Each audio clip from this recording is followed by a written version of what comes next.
Hello students, இன்றைக்கி நம்ம பார்க்க போகிற அப்டேட் என்னன்னா பிஎஸ்சி இன்ஸ்டியூட் ஆஃப் அட்வான்ஸ் ஸ்டடீஸோட பிஎஸ் இன்ஃபர்மேஷன் டெக்னாலஜி பற்றி தான். ஸோ வாங்க ஸ்டூடெண்ட்ஸ் வீடியோக்குள்ளே போகலாம். இந்த கோர்ஸை BST institution Fairleigh Dickinson university USA கனடாவோட கொலாபரேஷனில் கண்டக்ட் பண்ணுறாங்க.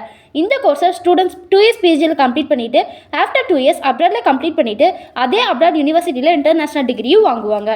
இந்த கோர்ஸ்க்கு பிஎஸ்சியில் ஆகிற ஃபீஸ் பார்த்தீங்கன்னா 7,76,440 ரூபி அண்ட் அப்ராடில் ஆகிற ஃபீஸ் பார்த்தீங்கன்னா 46,92,890 ரூபி. நல்ல அகாடமிக் மார்க் இருக்க ஸ்டூடெண்ட்ஸ்க்கு $20,000 ஸ்காலர்ஷிப் தராங்க. அதாவது இந்தியன் ரூபி படி 16,61,200 ரூபி. அது மட்டும் இல்லாமல் world bank scholarship UK pound 2,000, Indian rupee படி 2,08,440 ரூபியும். படிக்கும்போது first year and second year ஸ்டூடெண்ட்ஸ்க்கு $12,800 ஸ்காலர்ஷிப், இந்தியன் ரூபி படி 10,63,168 ரூபி ஸ்காலர்ஷிப் தராங்க. ஓகே ஸ்டூடெண்ட்ஸ், இந்த மாதிரியான நிறைய அப்டேட்ஸ் உங்களுக்கு தெரியணுமா? நம்ம சேனலை சப்ஸ்கிரைப் பண்ணுங்கள். தேங்க்ஸ் ஃபார் வாட்சிங்.